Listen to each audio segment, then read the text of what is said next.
Welcome to the Pegasus Learning Platform. Pegasus is your home for clinical simulation and learning resources. This presentation is appropriate for content overview and clinical competency and will cover IV rates and calculations. Understanding drop factors is important and it's needed for calculating IV drip rates. The drop factor means, the factor of drops, or the number of drops that particular tube takes to fill a 1 milliliter container. The bigger the lumen, or the inside diameter of a tube, the bigger the drops. The bigger the drops, the fewer it takes. So for a visual representation of that, imagine you're administering IV fluids to your patient. And you have a tube with a large lumen. The drops are going to be larger. In fact, it may take 10 drops to fill this 1 milliliter container. So that means this IV tubing has a drop factor of 10. Maybe you have a tube with a slightly smaller lumen. Well, the drops are going to be a little bit smaller. It's going to take more. In this case, 15 drops to fill a 1 milliliter container. So this tube has a drop factor of 15. Let's say you have a tube with an even smaller lumen. Well, the drops are going to be really small. In this case, it will take 60 drops to fill this 1 milliliter container. So the smaller the lumen or inside diameter of the tube, the smaller the drops, and the more drops it will take to fill that 1 milliliter container. Why is it so important to understand the drop factor? Well, if you're administering IV fluid and your patient has a tubing with a drop factor of 60, you know it's going to take 60 drops to fill this 1 milliliter container. If somebody brings you the wrong tube when you're replacing the tube and they bring you IV tubing with a drop factor of 10, well, that only takes 10 drops to fill this 1 milliliter container. But if you're still running it at 60, you can see the problem here. We're going to give way too much IV fluid. This could be devastating for somebody with fluid volume overload, or if you have insulin or heparin in the solution. Calculating drip rates actually requires two variables: your total number of drops that you need to administer and your total number of minutes. Unfortunately, you can't just look at a bag and determine how many drops are in that bag because it's going to be based on your tubing and your drop factor. So our formula needs three variables. It's going to be the amount of fluid in milliliters that you need to administer times your drop factor divided by the total number of minutes. So that's a long way to say it, but our formula is going to look like ml times df over minutes. So in this case, the healthcare provider ordered 500 milliliters to be infused over 60 minutes.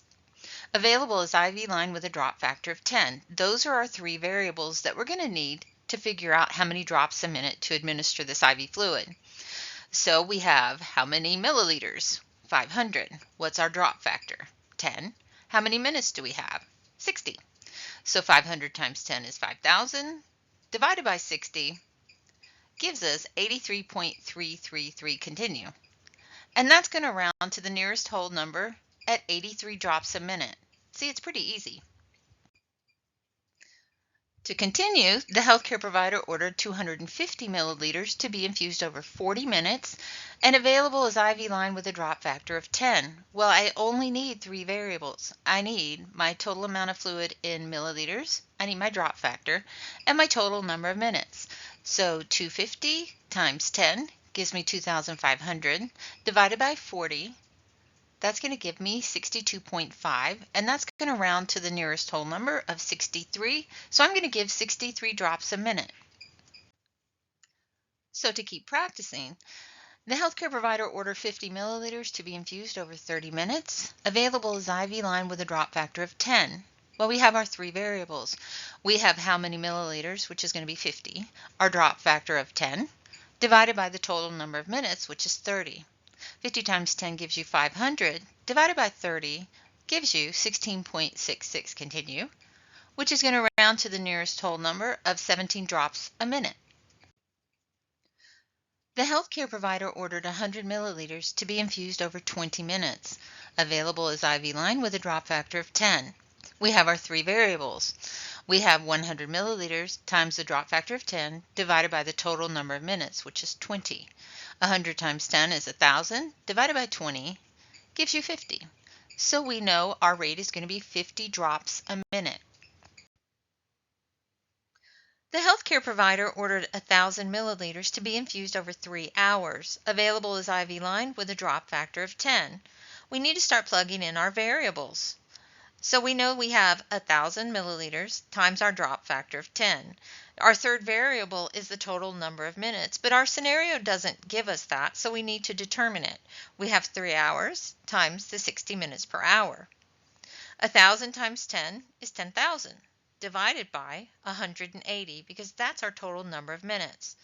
That will equal 55.555, which rounds to the nearest whole number of 56 drops per minute. The healthcare provider ordered 1,000 milliliters to be infused over 4 hours. Available is IV line with a drop factor of 10. We need our three variables, which is going to be our total volume in milliliters, in this case 1,000, times our drop factor, which we know is 10, but we need the total number of minutes, which we don't have. We do know it's 4 hours, so we're going to have to determine the total number of minutes. So we have our amount, which is 1,000, times our drop factor, which is 10, and we're going to divide that by 4 times 60 gives us our total number of minutes. So 1,000 times 10 is 10,000, and we're going to divide that by 240. That's going to give us 41.66 continue, which gives you a drop factor of 42 drops a minute. The healthcare provider ordered 100 milliliters to be infused over 45 minutes. Available is IV line with a drop factor of 10. In this case, we have our three variables. We know our total volume in milliliters, we know the exact number of minutes, and we know our drop factor.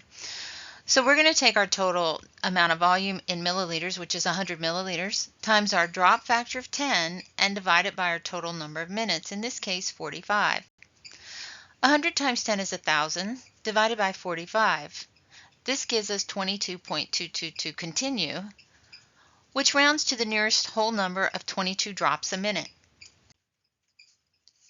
The healthcare provider ordered 1,000 milliliters to be infused over 6 hours. Available is IV line with a drop factor of 15. We need our three variables, which is our total volume in milliliters, times our drop factor, divided by the total number of minutes. Well, we don't have the total number of minutes, but we do know how many hours this needs to be administered. So we have 6 hours, and we're going to determine the total number of minutes. So we have 1,000 milliliters times our drop factor of 15, divided by 360 minutes. 1,000 times 15 gives us 15,000. That number tells you how many drops is in that amount of fluid. If you use tubing with a drop factor of 15, you would have 15,000 drops. So we need to divide that by our total number of minutes, which is 360. And that's going to give us 41.666 continue, which rounds to the nearest whole number of 42 drops a minute. The healthcare provider ordered 1,000 milliliters to be infused over 8 hours. Available is IV line with a drop factor of 15. We need our three variables, our total amount of volume in milliliters times our drop factor divided by the total number of minutes. We have two of those variables. We know how much we need to give, which is 1,000 milliliters, and we have our drop factor 15, but we don't have our total number of minutes. We do know it's 8 hours, so we would multiply 8 times 60. So we would plug in our three variables with 1,000 milliliters times the drop factor of 15 divided by 480 minutes. 1,000 times 15 gives you 15,000 divided by 480. That's going to give you 31.25, which rounds to the nearest whole number of 31 drops a minute. The nurse caring for a patient under the care of a physician for the treatment of a systemic infection reviews an order for vancomycin 0.5 grams IV. The pharmacy sends vancomycin 500 milligrams and sodium chloride 0.9% in 100 milliliters. The nurse has IV tubing with a drop factor of 60 and sets the IV to infuse over 1 hour. We need to calculate the drops per minute to ensure the medication is administered over 1 hour and round to the nearest whole number if needed. There's a lot of extra information in here, such as vancomycin, a conversion from gram to milligrams, but it really doesn't matter. To determine the drip rate, you need your three variables, which is your total volume in milliliters, your drop factor, and your total number of minutes. So in this case, we have 100 milliliters times a drop factor of 60 divided by 60 minutes. 100 times 60 is 6,000. Divided by 60 gives you 100. In this case, you would need to run this fluid at 100 drops a minute to ensure that it infuses over 1 hour. Hourly rates is even easier because you only need two variables. You need the amount of fluid in milliliters and you need the number of hours. That's it. So in this case, the healthcare provider ordered 1,000 milliliters to be infused over 6 hours. Available is IV line with a drop factor of 15. We actually don't need to know what our drop factor is because we're trying to determine the hourly rate and we only need the two variables, which is the total volume in milliliters divided by our total number of hours. So in this case, we have 1,000 milliliters to be divided over 6 hours gives you 166.66 continue, which rounds to the nearest whole number of 167 milliliters an hour. The healthcare provider ordered 500 milliliters to be infused over 60 minutes. Available is IV line with a drop factor of 10. To determine the hourly rate, we only need two variables, which is the volume in milliliters and the total number of hours. We have the volume in milliliters, which is 500 milliliters, and they gave us 60 minutes, but we actually need to know how many hours this is, so that's 1 hour. So let's plug in our variables at 500 milliliters divided by 1 hour. Gives you 500, so we know the rate's going to be 500 milliliters an hour.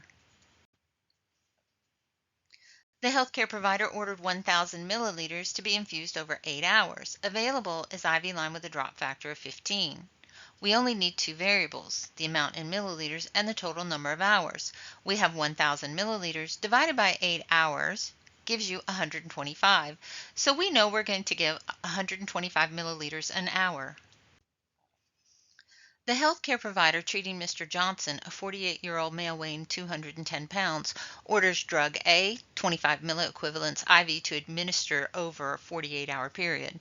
Stock supply has an available vial with a label that reads 80 milliequivalents per every 1.5 milliliters with a total of 7.5 milliliters. However, the vial has been opened with 50 milliequivalents used.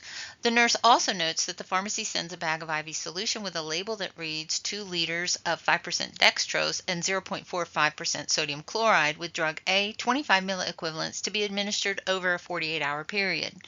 The supply room has IV tubing with the following drop factors: 10 drops a milliliter, 15 drops a milliliter, and 60 drops a milliliter. The nurse selects tubing with a drop factor of 60 and uses the bag of IV solution sent by the pharmacy. How many drops a minute will the IV infuse to ensure proper administration? Round to the nearest whole number if needed. This sounds a little bit overwhelming, but again, we only need three variables. How much are we given in milliliters? What is our drop factor? And how many total number of minutes? We know we're giving 2,000 milliliters because they said the pharmacy sent a bag of 2 liters, so we know that's 2,000 milliliters. And the nurse selected a drop factor of 60, and we're given it over 48 hours, which is 2,880 minutes.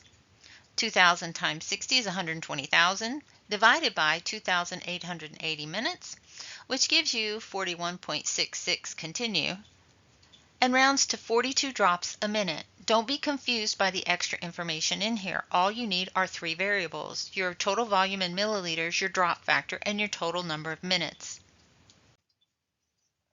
The healthcare provider orders 15,000 units of drug B in sodium chloride 0.9%, 3 liters, to be administered over an 8-hour period. The nurse starts the IV at 0620 using IV tubing with a drop factor of 15 from the supply room. At 10:20, the nurse notices 2.2 liters have been infused. The nurse notifies the healthcare provider and is instructed to recalculate the drip rate to ensure the administration of the medication finishes at the appropriate time. After recalculating, how many drops a minute does the nurse need to set the infusion to ensure it's completed at the time ordered? And we'll need to round to the nearest whole number. Well, we still need just our three variables: our volume to be infused in milliliters, our drop factor, and our total number of minutes. Well, we don't have 3 liters left.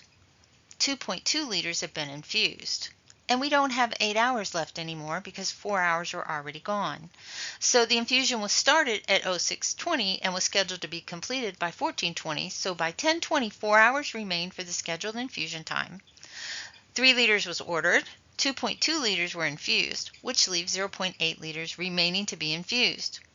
So to correctly recalculate the remaining solution to infuse at the scheduled time, 0.8 liters must be infused in the remaining 4 hours. We still just need our three variables, amount in milliliters, our drop factor, and our total number of minutes. We have 800 milliliters remaining.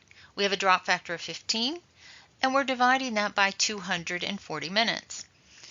800 times 15 is 12,000. Divided by 240 gives you 50.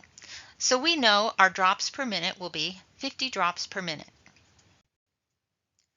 The healthcare provider orders 15,000 units of drug B in sodium chloride 0.9% 3 liters to be administered over an 8-hour period. The nurse starts the IV at 0620 using IV tubing with a drop factor of 15 from the supply room. At 10:20, the nurse notices 2.2 liters have been infused. The nurse notifies the healthcare provider and is instructed to recalculate the drip rate to ensure the administration of the medication finishes at the appropriate time. After recalculating how many milliliters per hour does the nurse need to set the infusion to ensure it's completed at the time ordered, and will need to round to the nearest whole number.